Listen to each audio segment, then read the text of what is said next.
Hello, everyone, and welcome to a very knowledgeable session that we have lined up for you, Freedom Revisited. Freedom Revisited in association and in collaboration with Merchant Chamber of Commerce and Industry, the Ladies Forum, with a joint collaboration with Sonali's Cubo. I am the founder of Sonali's Cubo, Vajayanti Pugalia. Before we begin today's session, let me introduce to you Merchant Chamber. Merchant Chamber is about 119-year-old, a very front-ranking chamber in Kolkata, and very actively participating in wide range of activities from trade, profession, services, and industry. And today's session is brought in conjunction with the MLF unit of MCCI, which happens to be the Ladies Forum, who works towards celebrating the achievements of women and also highlighting the issues of women. On the other side, we have Sonali's Cubo, an organization which has two facets. On one side, if the organization is working towards holding life education-based workshops, on the other side, it is dealing with social issues pertaining in the community and having a dialogue in terms of seminars and conferences. And today's topic that we have lined for you in discussion is Freedom Revisited. So panelists, welcome to an amazing discussion that we are about to start. And before we begin today's session, let me just warm it up by telling you that for most of us, the pandemic represents a completely unprecedented circumstance. It is a novel issue. At the same time, it is life-changing. In no recent history has an epidemic hit us so profoundly and so pervasively. It has thrown us off limits. It's reminding us of our physical fragility. It undermines our economic security. It has thrown havoc around our plans. Our daily life routines are topsy-turvy. And the most important part, we are isolated from our friends and neighbors. But we have to deal with this situation, not with fear and not with ignorance. And to discuss the same today, we have embodied an absolutely ravishing, because there are women on the other side of the panel, and at the same time, a very, very intelligent source of knowledge. And I would like to introduce my panelists for today. Our first panelist for today is Divyaji Agarwal. Besides being a homemaker, she is very fond of food and traveling and outdoor activities and trekking. She is a BA in economics from Stella Maris College, Chennai. Welcome, Divyaji. Hello. Then we have Prapti G. Jhajaria. She is the immediate past president of MCCI Ladies Forum. She is also the founder of The Glass Onion, which is her passion for food, which has now become a leading gourmet catering brand in Kolkata. Welcome, Prapti Ji. Hello.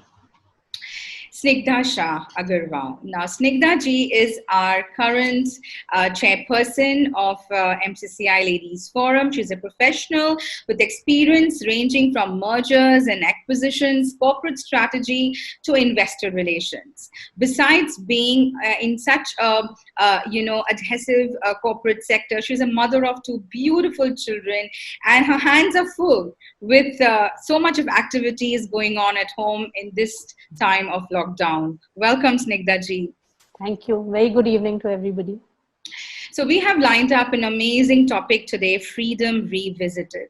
And I would like to start today's conversation with you, Prapti Ji, by asking you that we have called that this is an era which is being newborn, an era which a human is going to see in terms of education, in terms of social, in terms of economical changes. How far do you think this human is going to survive with all the changes that he has to imbibe now? Hi, hello everybody. According to me, we humans have been running a rat race all this while totally being insensitive to our surroundings. COVID-19 will help us to reflect on many aspects in our life which we have ignored so far. The suddenness with which this virus has struck upon us and brought about uncertainty, fear, and panic will definitely see the emergence of a new human being. And it will radically change the modern world, thus defining a new normal. Definitely, we would be sensitive to our environment, and social consciousness will improve, thus heightening our emotional intelligence. Then there will be a permanent improvement on our personal health and hygiene, which will be here to stay. Yes, because I think a lot of focus is being given to health and hygiene. Yeah, and I think it will become the new way of life. And introduction of the digital modes of payment and other bursts of online activities and services which were never there before. And I think, yes, in education also, the students will have to make an adjustment because their learning has been mainly through classrooms. Now the Digital India version of the government will emerge as a new tool to aid education. And after this lockdown, new digital technology and online tools will help the student and teacher relationship and take it to a new level. So too many adaptations. Sorry, Praptiji, Yeah. I'm barging in, but too many adaptations. I mean, we humans are not used to so much of digital adaptations. That's Yeah, but do you think? What do you think is a survive? Do you think are we going to be focusing better than what we were? Will it? Do you think we'll be having some additional challenges because we're not used to this format of working? Yes, I think we will. Like it will be both ways, though it can be time and cost effective, it will save time and it will become a more transparent way of communicating. But along with it, I think it will bring its own problems.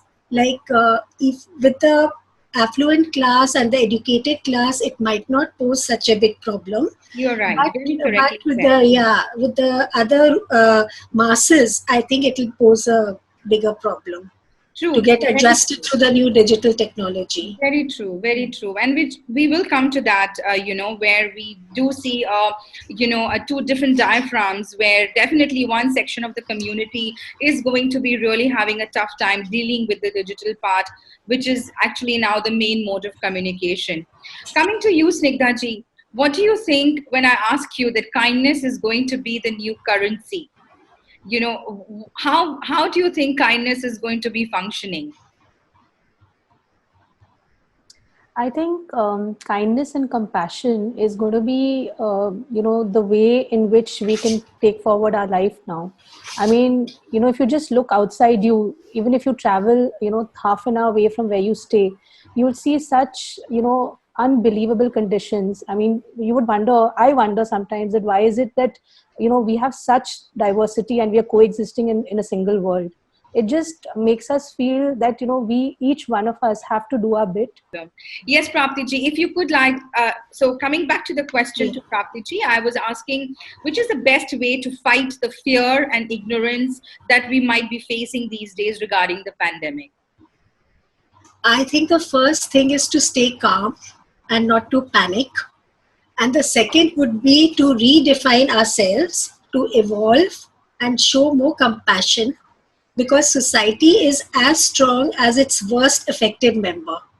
And compassion is reaffirming our faith in humanity, that when we see people helping the needy, especially the frontline workers who are putting their lives in the line to help everybody. True. So I think together we can all prevent suffering, and in ways of small ways of kind word, maybe some encouragement, a simple prayer, Yes. by distributing food, just do our bit, and I think we'll be able to cope with this pandemic. So that is exactly what when Signature break off and I was asking her that kindness is going to be the currency. Absolutely. Is what you're highlighting. Yes. And this pandemic has shown us that how ordinary citizens can also become heroes. Absolutely. True. And we all are heroes in our own way, and it is good to start with ourselves, pat our back sometimes, because I think getting into a discussion, and probably maybe it's a discussion which has got repeated again and again, but to remind us that the more we talk, the more we share, the more we learn, and more the ignorance is nullified. So Snigdha ji, we just talked while you were not there. We were discussing about the present education reformation which the government has initiated, and even Divyaji highlighted about the high stakes that we have for the future of education. Because as parents, we are very worried about the future of education, especially for our children, the work space for our children. But one very important thing which I find is, the partnership that needs to be formed now between a parent and a child, because everything is going to be online. The studies are online, the play dates are online, the off learning is actually online learning as well. So as a parent, what do you feel, Snigdha ji, about this partnership between child and a parent, which is a need of the hour today? Very rightly said, Vajanti ji, because I think, we've all adapted really fast. I have a 4-year-old and an 8-year-old, you mentioned in my introduction. So my room, really resembles a Montessori house every morning. True. There are online classes, there are worksheets to be done, there are activities to be done. So, and the first week was very rattling. I didn't know how to kind of structure my days. But then we discussed this as a family, and I said that this is something that is going to last for a long term. It's not a very temporary phenomena. So the more easily we adapt to it, the quickly we get used to it, the better we will be at it. So now we've kind of gone into a rhythm. There is more cooperation from everyone's end. And at this point, I must say that, the schools are doing such a fantabulous job of kind of curriculum is going on as planned.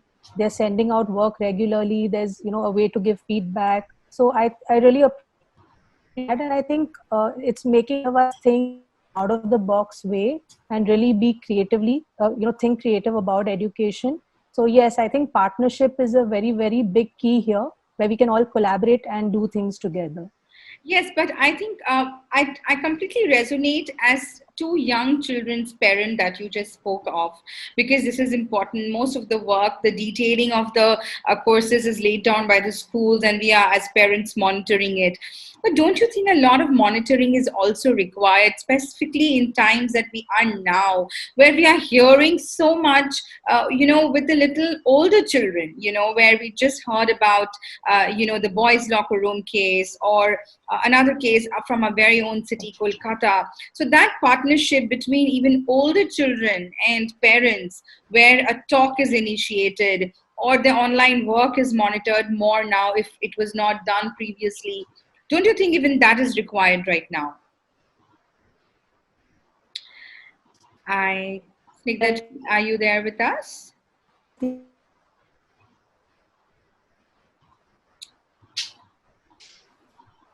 Snigdha ji, are you there with us?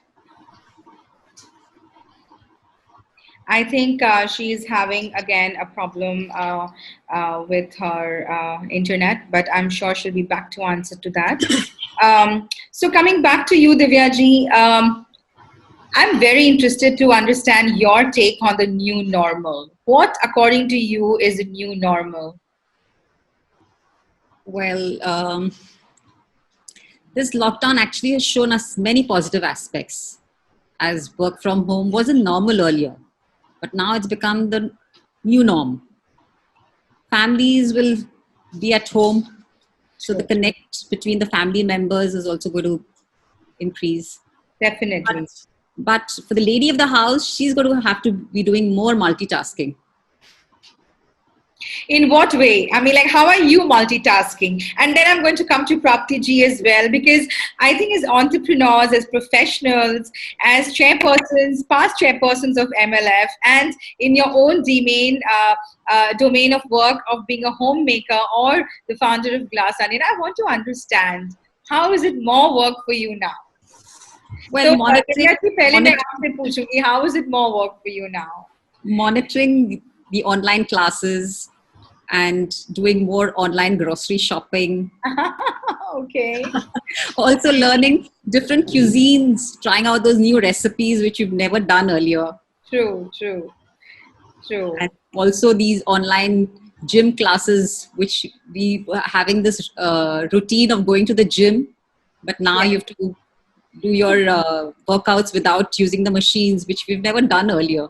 So coming to lighter communication, Divyaji, one of the viewers wants to know that the lockdown is making us stay home so much. So what can do you think the survival with the spouses is tougher now because we women are now more homebound and we don't have that much of space and the men are always around.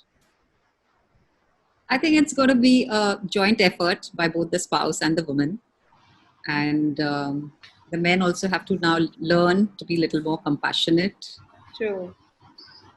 True. And Praptiji, again, another viewer wants to know that do you think the lockdown, and in fact, this is a very generalized, and even it has made me wonder, such an intelligent question where she asks, do you think that lockdown has made us more tolerant?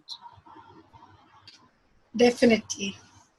I think that is the new mantra for the lockdown, Yeah. Because I because think we're always so impatient, which yeah, company always in a hurry. Yeah, exactly. yeah, We don't give a time to a thought or an action, or we yeah. need, a reciprocation to what we have initiated it. So that patience level is not there, the tolerance level is not there. So, Yes. Praptiji, what changes are you finding yourself now? We are so many days into the lockdown. Do you think from where we started to where we are now, do you find there is a mental change in you? Definitely. I think, like you said, I've become more tolerant and giving more thought to and being more compassionate to other people's, empathizing with them maybe. And I think, yes, definitely, it has. I think it's had made that change in all of us. Yes, and what do you have to say to that, Signaji? Because I think this is such an important attribute to we women specifically. That is, we were anyway tolerant, and now we have to be more tolerant. I'm sorry, I may sound like a feminist there, but I would take the honor, not a problem. So, Snigdhaji, what do you think? With two children, with a house packed with beautiful relatives, how do you think it has impacted your mental status? I think definitely for the better. I mean, I think, the nature's cleansing itself, this is also self cleansing happening. The first week was difficult. A lot of new things were going on. We didn't know how to go about it. But I think it's also shown me how intolerant I was. I think, I mean, and I feel quite bad when I look back and feel that, maybe I used to get irritable at small things, or, find, try and look for perfection everywhere. So I think it's also important to take stock of your life, have gratitude, and be tolerant towards every single thing in life. I think True. it's so important about now you're spending time with every single person all the time at home, so people have mood swings. Your children don't want to do things at a particular time, they want to eat fancy. So you have to balance out everything. So there's True. tolerance required on various fronts. There's I so have much this, negative news coming in yeah, all and the to add time. to that, Sigdachi, I think this viewer is totally going to grill us. When we just said that men need to be more compassionate, and there she is, we as women entrepreneurs and as shareholders now, Sigdachi, and you both as a past chairs, she has a question to ask. Do you think men were not that compassionate? So maybe I can go first. Yes, please do. I mean, I don't think so at all. I think it's not really a gender bias over here. I True. think it's a very personal thing. And people show compassion in their own ways. Somebody may be showing it through corporate social responsibility in their company. Somebody may be showing it through to stray animals in the neighborhood. True. Somebody may be showing it to their immediate circle of staff. Yes. Even showing compassion to various things. So I think it's not a gender specific thing, but I would really say that, yeah, I think maybe what really comes out is that women tend to be naturally more compassionate. Maybe that's where the thought came from. True, And we try and we get emotional more easily. true. But I think men are also very compassionate. So, Snigdha, you are coming from a social venture sector where you are a social entrepreneur, you're a philanthropist. Now that this pandemic is here to stay for some time, how do you plan to, reawake to a different philanthropy altogether? Do you think you're going to make any changes in terms of your attitude, in terms of your reach? Are you going to reorganize anything? So in general, why I'm asking you this is so many philanthropists around, including me. What do you have to say to us? So that's a very nice question, Vajanti. I think, what we've been discussing in the philanthropy circles the last 2 months is that this is a long drawn problem, right? So we've been talking about this problem in 3 stages: relief, recovery, and resilience. So relief was, the first stage of this issue, where suddenly there was panic all around and we were wondering whether people would have food to eat. So everyone was in their own way was going out to supply ration, cook meals, making sure that staff who's not coming is taken care of, making sure salaries are paid. So that was the relief phase of it, which is still going on. The recovery phase is where we're actually going to take stock of the situation, look at people who've been displaced from their jobs, restart some skill training programs, make sure enough funding is going to the larger problem at hand, because even the government is taking care of the hungry and things like that. So we don't want the donor fatigue to set in before they actually do contribute to the recovery phase. Yeah. And the third phase, that is resilience, is how we're going to make our people less vulnerable in the future. So vulnerability is being discussed at every level, be it education, be it the corporate sector, be it the vulnerability of a beggar, be it the vulnerability of a daily wage earner, an electrician, a carpenter, a construction worker. So how is it that we make each circle less vulnerable? So whether it's about making sure that even at the below the poverty line, there are people who have multiple incomes in their families. Yes. So that makes them less vulnerable. That is, making sure that their children get educated so they have a brighter future, that makes them less vulnerable. Making sure that there is some kind of insurance they can fall back upon.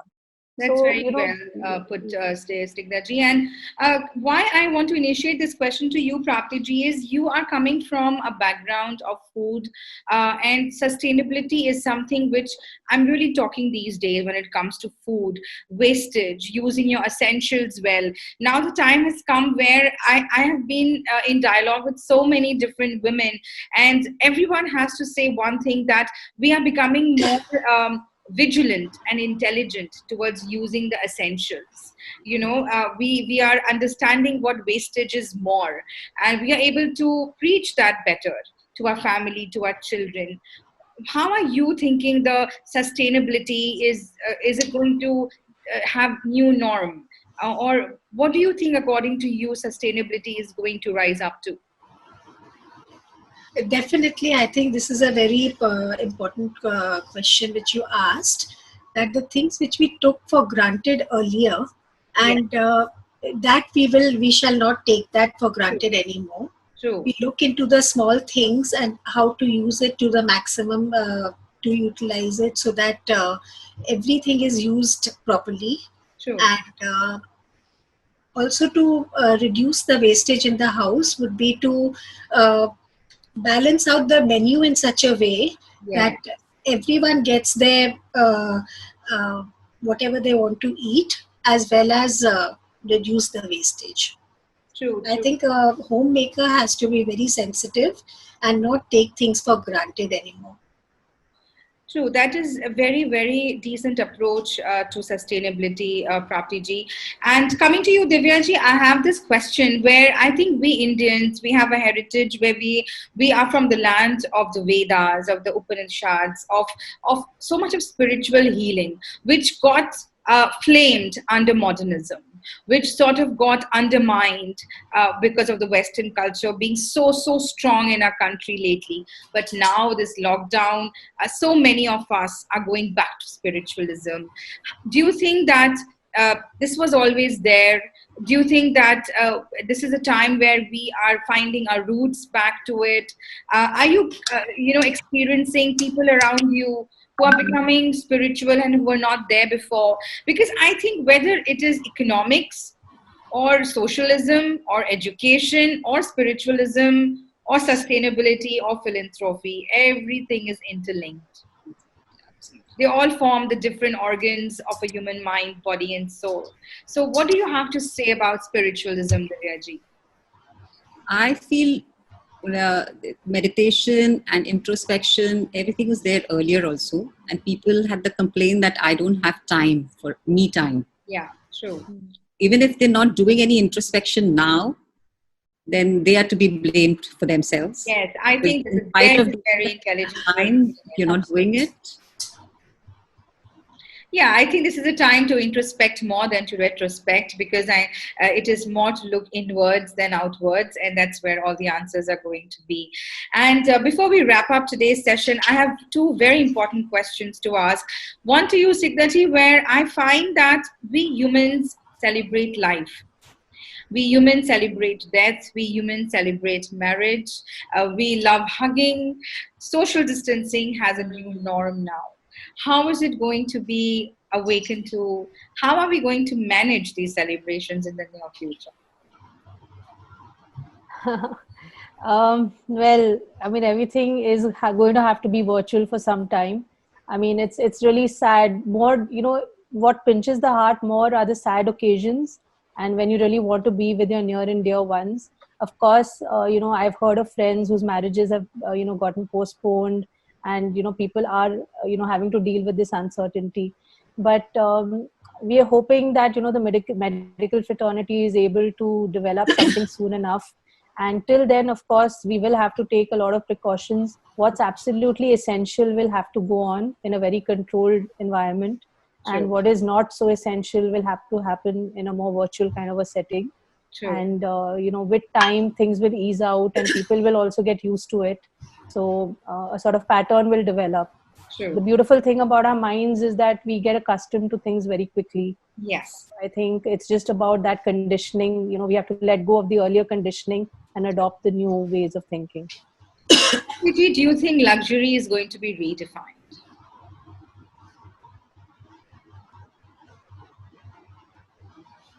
Praptiji, could you hear me? Do you think luxury is going to be redefined? Do you think that we are going to look at luxury with a different perspective altogether? Definitely, luxury is a very relative term depending on the situation one is in. From a different perspective, as Snigdha just mentioned, that the things we took for granted, like a hug or a handshake, is an unaffordable luxury now. Yes. But going back to the context, luxury will definitely be redefined, and it will not be a priority. There will be a decrease in the willingness to spend, along with heightened social consciousness to be kinder and more compassionate to the society, and heightened environmental consciousness. So I think, luxury will I think that's a very beautifully put, Sigdaji, the way Praptiji has said that even like a handshake and a hug is going to be a luxury, and people are going to get very conscious in terms of the buying power.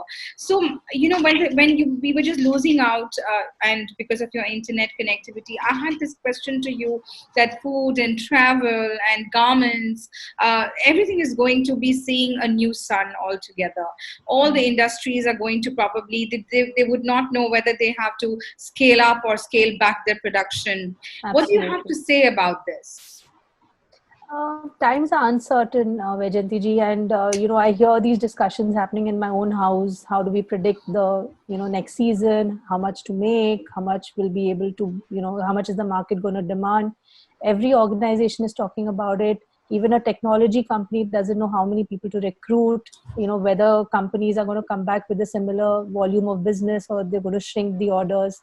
So I think, this uncertainty is something that will be there for some time. There's a lot of mentorship. There's a lot of discussions and cooperation happening, a lot of facilitators actually coming out, and at least in the philanthropic space, because who's going to answer these questions? If I have these 10 questions in my mind, it gives me comfort to know that maybe 10 other organizations also have the similar questions. So Yes. I think if we can collaborate, and if people with a better sense into it can come forward and say that we're willing to hold discussions, or we're willing to mentor you, that will go a long way in helping smaller businesses understand how to deal with it. And I think that's where the chambers and organizations that have access to both government and to corporates play a very important role, where they can actually pass on the policymakers decisions or information to the companies from time to time, to enable them and also help answer their questions. Yes, because So I think now the way a CEO is going to be handling his company is going to be very different. It's going to be like a yeah. war zone to handle such a crisis if ever it happens in his or Yeah. her office, And I think chambers can really put in an important, message there through workshops or, joint talks between the government and the corporates, wherein a lot of emphasis creates on the topic of an exit policy. To have an exit policy now is very, very important, because we have realized one thing, that nothing is for sure and anything and any time can hit us. So yes, today's Freedom Revisited was all about that. But before we wrap up today's session, I would really ask my dear panelists, in case they would like to have a last share of something else that they want to tell the audience today. And we would start with you, Prapti ji. The only thing I want to say is that stay calm, and we should all emerge as a better human being and be kinder and more compassionate and give back whatever we can to the society. True, true. Divya ji, please. It's just be safe and stay home. Yes, stay home and stay safe. Snigdha ji.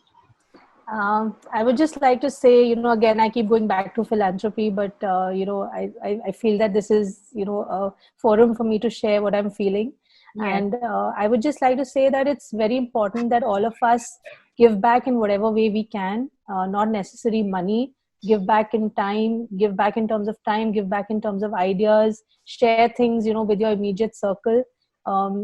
Share maybe even a small video with your staff, something that I have received from my daughter's school. If I can just, package it and share it with my staff to share with her daughter, Sure. that's going to keep that child's brain active, because she's not able to go to school.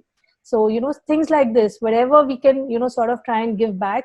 And I would just request that, the companies, that the recovery phase is coming. So, that's when a lot of people who have lost their jobs will need to be put back into the system.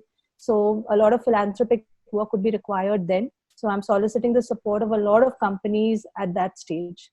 And of True. course, stay safe, everybody. Yes, thank you. Thank you so very much. And I think, as the moderator of today's session and the founder of Sonali's Cubo, it was a pleasure to host you. And I would like to wrap up today's session by saying that we can go on talking about the negativity that this pandemic has brought to us, but to take the affirmations ahead is the only way out. We have learned a lot through this pandemic, which has hit us. We have understood that we can be globally united. We've understood that the pandemic treats the vulnerable, the more hit are the more vulnerable part of our community, the daily wage workers in India, or it is marginally, the caste and the homeless, which are going to be affected more through it. But one more thing that we have learned is that we can reach out to them if we want to. The again philanthropy, where it is going to play its part, Snigdhaji. So I think yes, we have learned that technology is a savior.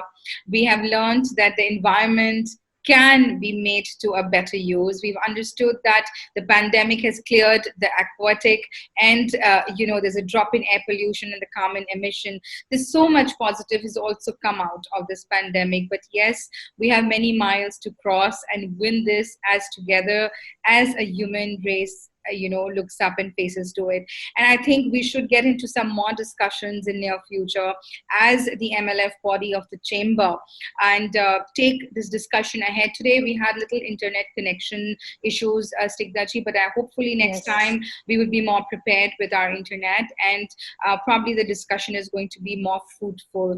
And I personally had a wonderful time sharing my views with all of you and hearing to all of your intelligent communications.